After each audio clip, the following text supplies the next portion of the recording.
Bueno, vamos a empezar a explicar más o menos los sucesos que tuvieron lugar en España en la primera mitad del siglo XIX. Evidentemente están relacionados con todo lo que pasó en Francia, especialmente la Revolución Francesa, que trae un cambio absolutamente radical en Europa y en el mundo. De la Revolución Francesa ya sabemos que esto va unido a un personaje muy importante, que es Napoleón. Pues Napoleón va a tener que ver mucho en la primera mitad del primer cuarto, sobre todo del siglo XIX en España. Y los otros personajes importantes van a ser, por un lado, Carlos IV, que era el rey, que estaba, el Borbón, que estaba ya reinando desde hacía años, desde finales del siglo XVIII. Manuel Godoy, que fue, digamos, el primer ministro, pues una persona que subió al poder poco a poco, parece ser que era como conserje o algo así, y este hombre, pues con sus buenas artes, pues llegó a ser la persona que más mandaba en España. Una persona además que tenía mucha vinculación con el tema de la Revolución Francesa y con todo lo francés, se le decía que era afrancesado. Afrancesado es un término simplemente que es de personas, sobre todo en España, que están relacionadas con los principios de la Revolución Francesa y de la Ilustración. Todo lo de la razón y lo de la mejora en la educación, en la cultura y todo este tipo de cosas. Y el otro personaje importante es Fernando VII, que es el hijo de Carlos IV. Y bueno, con estos personajes principalmente, falla uno más, secundario, vamos a tratar de ver lo que es esta parte de la historia de España.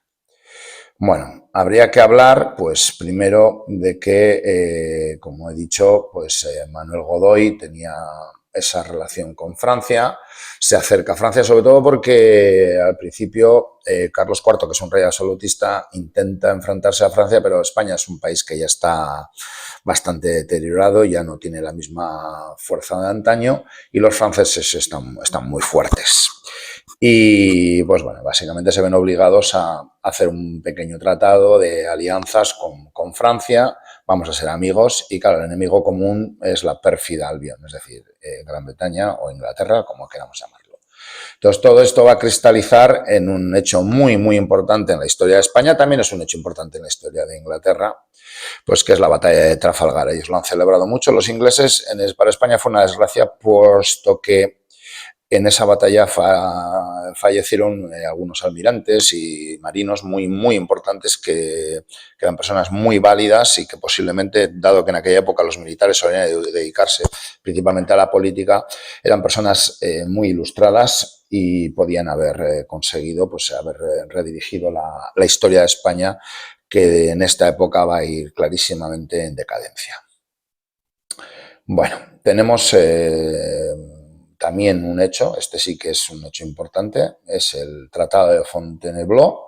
En este tratado, pues Napoleón convence a Godoy de dejar pasar las tropas españolas, francesas a España.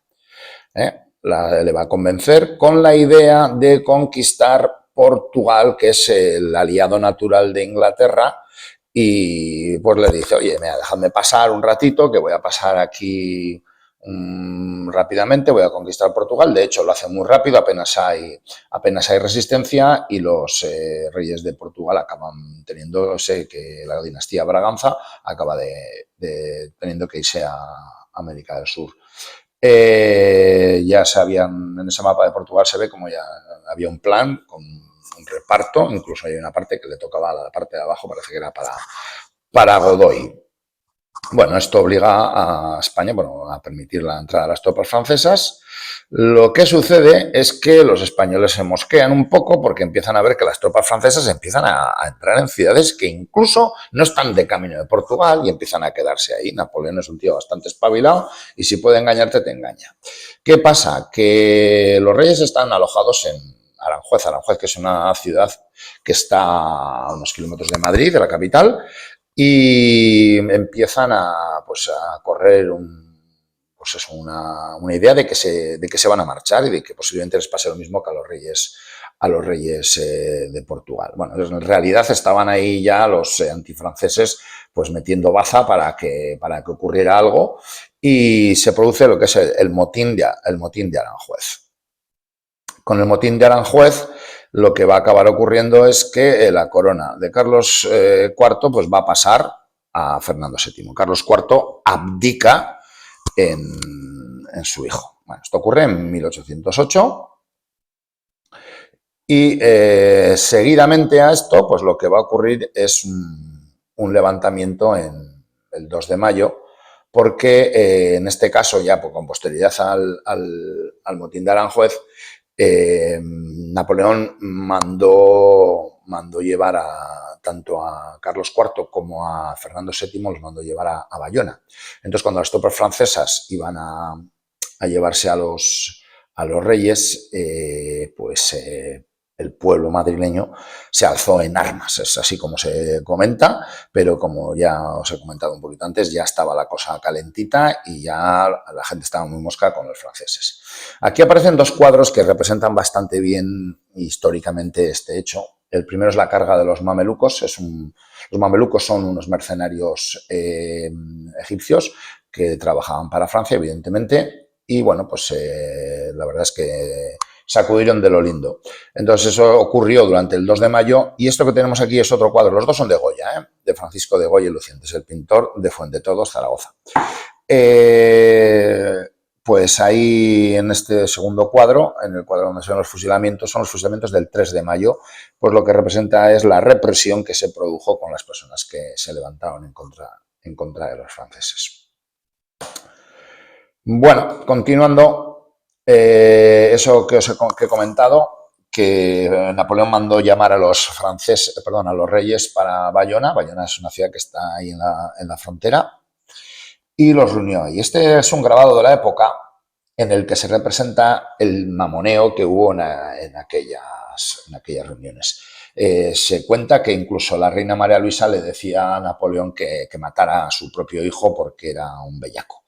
Pues sí, hubo muchas discusiones, muchos trasiegos, unos contra otros, y Napoleón les obligó a abdicar a los dos y nombró rey a su hermano José I, que ya sabéis que es conocido como Pepe Botella. Sobra explicar por qué. Ya ha comenzado el reino de José I, bueno, pues lo que se va a crear en España son unas juntas locales organizándose contra los franceses.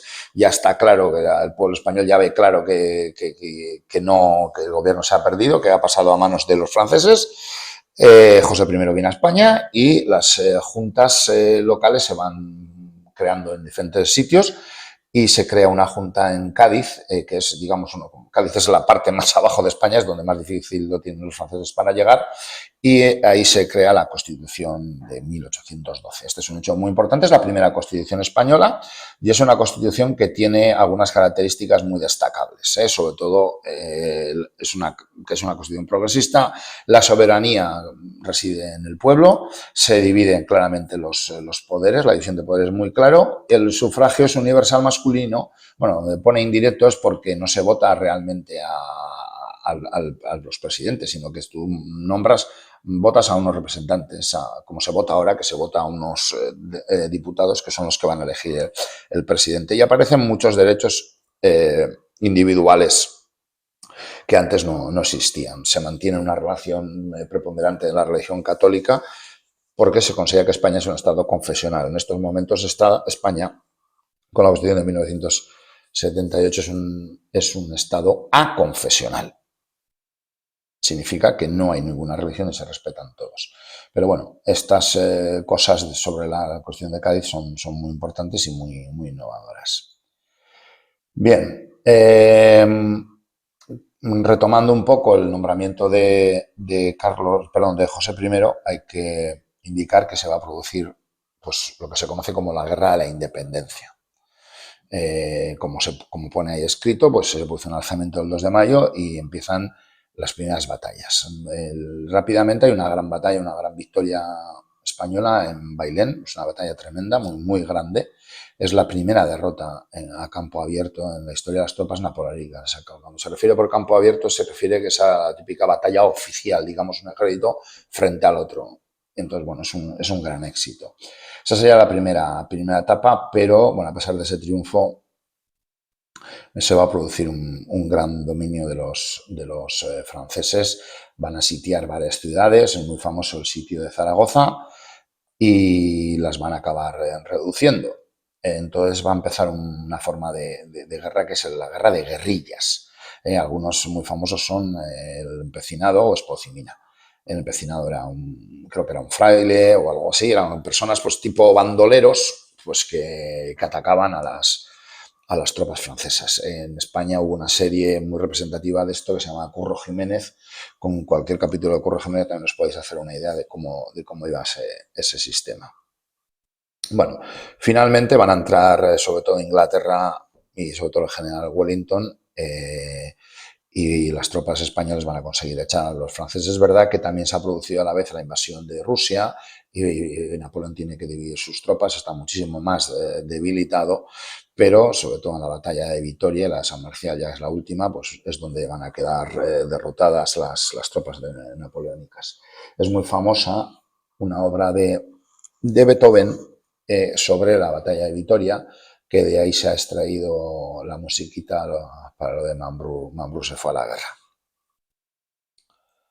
Bueno, una vez terminada la guerra de independencia y expulsado ya Pepe Botella, pues aparece la vuelta de Fernando VII.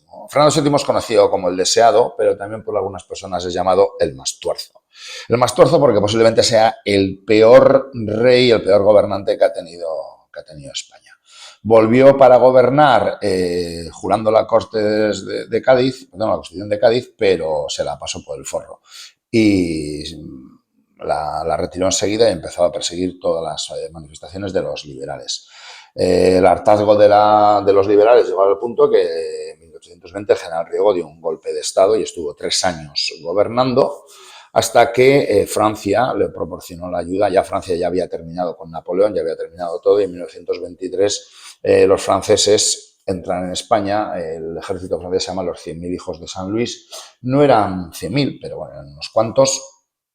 Y como curiosidad y como anécdota, os comentaré que cuando entraron los franceses la primera vez en España fueron bastante desagradables. Trataron fatal a la población y la verdad es que había una animadversión muy grande hacia los franceses. Por eso, estas tropas que entraban a recuperar el gobierno del rey absolutista Fernando VII, que es lo que él quería ser, pues se les dio unas instrucciones que trataran muy bien a la gente. De ahí se ha quedado un tópico en España, que es decir que eres más bonito o estás más limpio que un San Luis, porque eran unas personas muy corteses, bueno, venían con muchísima educación y muy limpios. Bien, ¿qué pasa con el reinado de Fernando VII? Que era bastante malo, ¿no? Gobernando, tuvo muchos problemas, él se dedicaba a lo suyo y España fue perdiendo todo su poder y sobre todo fue perdiendo lo que es los territorios de ultramar. Este hombre, como era más chulo que un 8, pues lo que quería es que su hija gobernara. Entonces se cargó la ley sálica mediante la pragmática sanción, de forma que así las mujeres podían heredar el trono, y así dejó el trono en su hija Isabel. Bueno, y hasta aquí el repaso que quería haceros.